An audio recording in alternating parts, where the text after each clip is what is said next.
Okay, welcome, ladies and gentlemen. In this public holiday, Western Australia, we're putting a few interviews together before the fact, Dan. We've Still been grinding over here. open and honest. Well, this man's still grinding. Not a public holiday. David Zita, Fox Footy, Fox Sports, very own. Look, I don't know what sort of title you're rolling with now, Dave. Like Tribunal expert, Schnit connoisseur. I don't know where you're landing with it all, but thanks for being with us on BackChat. It's Schnitz, not Schnit. You get a. If I say it 600 times a day, you fear you at least read one of my tweets, but that's okay. No, I don't know what the role is there. What's your public holiday for? Why do you? Why do you? WA Day. WA Day. Celebrating WA. Western Australia. Right. Do we get one of them? I don't know. I'll figure it out. I think it's Labor Day, or I don't know what You get one of the grand yeah, final, okay. Yeah. so they do that. we still have to go to work for that. You didn't get the public. Oh, it was COVID, so that's why there wasn't. You didn't get the public holiday for the grand final, did you? No. There was a bit of chat for it, and of course everyone wanted it, but then they couldn't pull the trigger. So classic WA. Yeah. So you've Classic woken WA. up Monday, and apart from having a chat to us on BackChat, you've. It seems like you've fallen into this role of tribunal connoisseur. Yes. I don't know. Is that a good way to put it? I mean, you're the man to go to for what's happening at the tribunal these days. Yeah, no, it's certainly become quite the niche, hasn't it? So if they ever change it, I'm a bit cooked. My whole brand's out the window. But while it is, I'll just enjoy the ride, I guess. But yeah, I've sat in many of them for the last. I think I've sat in all of them for the last couple of years. So I don't know if it's a job you would grow up dreaming of, but it's the one I've got. Do you go to the tribunal? Do you actually get to sit in it's all. I went to one way back in the day with Basher Hooley. I think it was when he hit Jed Lamb. And it was that one that was the controversial. But I was doing it because I was an assistant producer, or like it was basically Damo's little helper on the footy show. So I went to sit at Marvel Stadium with Damo, and I was so excited because I'm like, I can't wait to go to a tribunal. Like everyone talks about it, let's do it. Like they should be televised. And then I think about 10 minutes in, I thought, oh, I don't like this. This isn't very good. It's quite boring. Zeitz, do you Not know? much has changed. Do you know what tribunal case was held directly after the Basher Hooley case? I mean, we've just spoken about something off air that you didn't remember. It's not involving you, was it? Clayton Oliver v. Schofield. The no. feathered elbow was directly after Basher Hooley because I had to sit in Perth in a room watching the Basher Hooley so case. you had to watch that thing unfold. It was marathon, wasn't it? Absolutely was. Yes. And then they appealed it. What happened in that one? Did he do something to you, or did you do something to him? I That sounds feathered about his right. chin, and we successfully defended. Got 2 weeks down to 0. Zeitz. Oh, so did you get a fine, or you with no suspension? 0. No case fine. to answer. Wow. No case to answer, boys. That's good. You like that wouldn't happen these days, David Zeta. Well, I guess we've had 12 tribunals this year. I think AFL ones. We forget the VFL one, of course. The quick detour there. 2 out of 12 is the success rate, I think. So they're not great odds. And one of them was being a good bloke, wasn't it? One of them was a challenge that succeeded, even though the charge was upheld. They just changed the sanction. Yeah. Perfect. Right. Yeah. So I think makes one sense. thing people lack is clarity around the tribunal at the moment. But let's have a look at the big issues this week. Harley Reid over here in the West is clearly a big one. Riley Sanders will be there as well. So you've got a double knocker. Tell us what's going.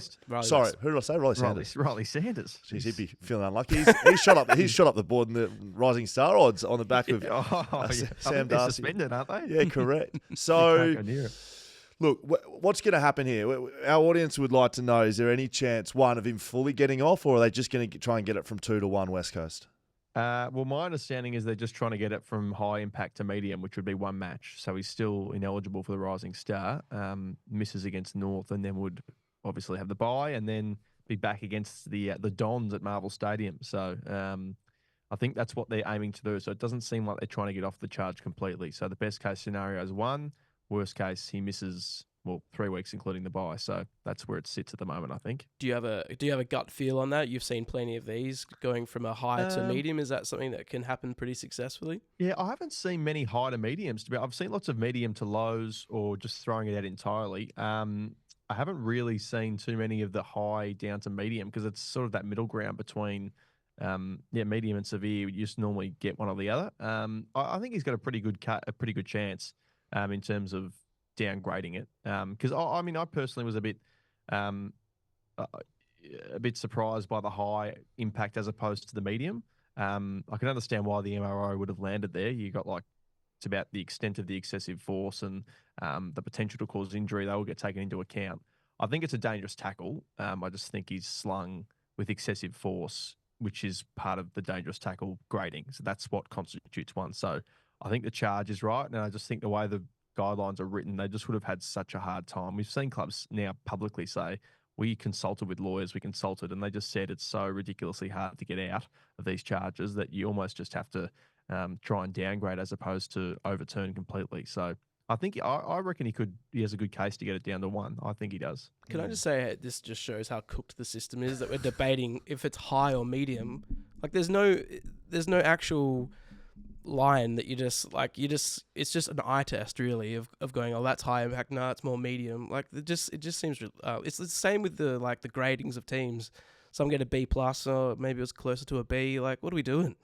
You having a crack at the Fox Footy report cards? Wow, I was like, what's just happened there? You've just gone from... Come on here out of good faith, and you've just had a crack at Ben Waterworth and Max I would love to sit in the room where they debate over whether something was a B or a B plus. Hey, Dan's taken a turn down nasty lane there. I've been blindsided here. I've come on and blindsided by BackChat because that's unacceptable. Sorry, that's been a bee in my bonnet for a while. Clearly. But who cares? It doesn't affect your life or the team. It does, because I'm like, no. It doesn't matter. Team's better than anyone's that. life. It's just a grade. It's a non-existent thing that we make up. It doesn't mean anything. It doesn't matter. That's what it feels like with this whole system. Anyway, sorry, let's just get off my chest. Sorry, that's all right. Any other? We do the report. We do talking points. Do you like talking points on Fox Footy? I personally like all the content that comes out. Oh, I like all of it. I just don't agree with some of it. 3-word analysis. Max Lawton does that in about 3 seconds. He's great. Yeah, very good. All right, so anyway. Harley Reid, what about is anything happening with Sam Darcy? Are they? No, they're not challenging that, so he misses 2. Yeah, that's an interesting case. But I mean, ultimately, again, the guidelines are written that you don't really have much of a leg to stand on if you turn and elect to bump, even if it's in a contest. It's just the guidelines are so stringent on, if you do this, then you are responsible for that. So once you turn and don't look at the ball, you're in strife. That's basically what it's like. And Riley West did that too with Jeremy Howe. The thing he's charging, but it was very glancing contact. Jeremy Howe obviously felt like it was pretty significant. I'm not going to tell him how to feel, but that's also an interesting case, I think, tomorrow night. So you've built I would say, a high-level understanding of what's happening at the Tribunal. Do you have any opinion on how we could do it better, or do you think it works well now, or do you just report what you see and you're happy just to stay out of opinion-based stuff? I'll leave that to you, Scully. Yeah. I don't know. It's I'm sure there are things that can be done better. I don't think they need to go for 3 hours. Yes, that's probably ideally they wouldn't start at 5 and finish at 8:30 p.m. to decide if a bloke's missing 2 or 3 weeks of football. But I mean, that's just they're legal. No one's ever gone, geez, that legal hearing was quick. Like they don't go quick, any legal hearings. Yeah.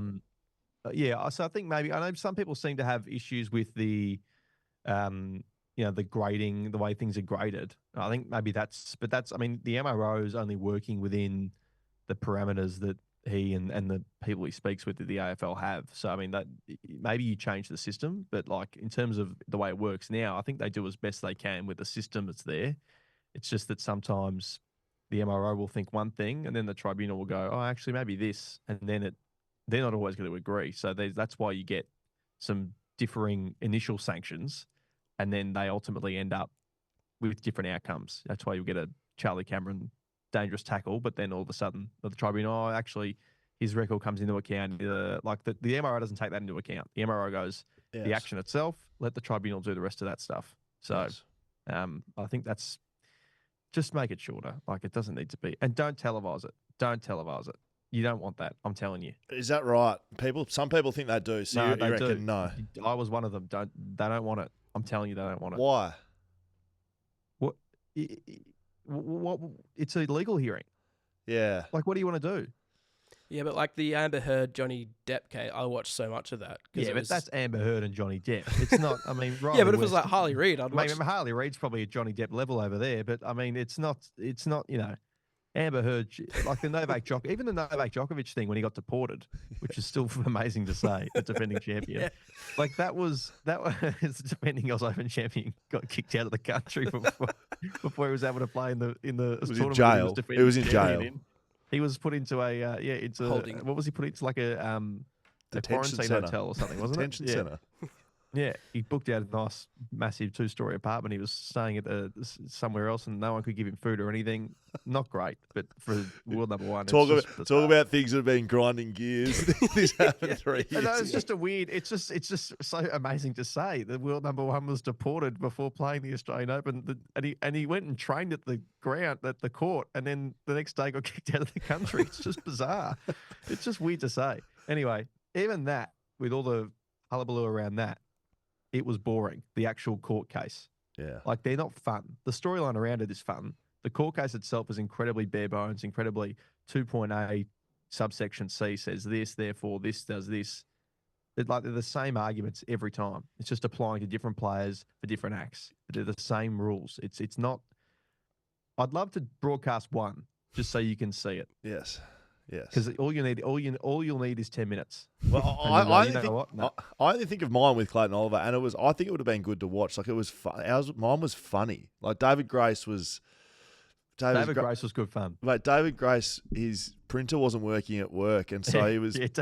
We spoke to Brett Roseberry on BackChat about it, and Grace, instead of the colour printer with like A3 pieces, he had like A5 pieces. They were smaller than A4, and it was black and white and grainy, and so like, you couldn't see the pictures. And he was like slamming them in Brett Roseberry's face, going, "Can you see an elbow making contact?" It's like Bigfoot or something.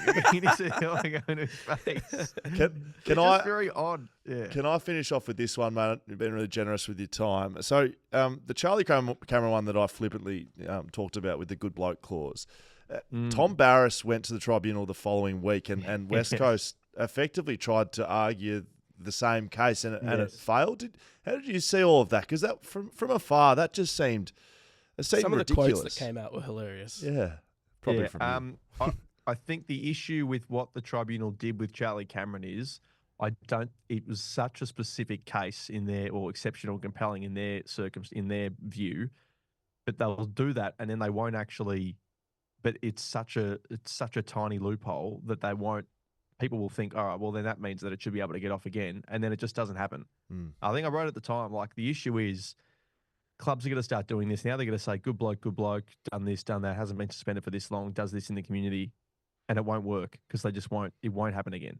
So that's why it's really frustrating when they almost make, a rob for their own back when they're doing that stuff, because it's so singular. And it's so out of the realms of what you're used to, and the fact that it's not going to happen again, that's why people get confused. I wasn't confused at the time. I'm like, this is going to be. I was shocked that he got off or got the sanction downgraded, despite having the same charge.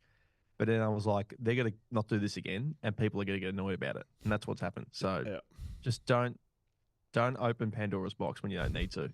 So would be my thing. When's the tribunal kicking off? Tomorrow? I think it's normally 5 p.m. Vic bias. It should be 3 p.m. your time. I think. I don't know if it's I don't know if Harley's first or if Riley's first. I feel like Riley might be first because you guys can wait up a bit longer. Save it for the crescendo for later on, mate. Yeah. We'll be following your tweets with bated breath. I'd love a little back chat, like. Not a shout out, but a sledge. No, like a sledge. I'd like somehow. You copped one the other week on Meteorica. That was good sledging. It was. I'm all for sledge. Like I'm very much. Good. I live in sledge land. It's great. So but we're very sensitive in the media. We don't like. We say we're fine, and then a lot of us get really sensitive. And we're like, oh, I'm actually. You shouldn't say that. That's what we get.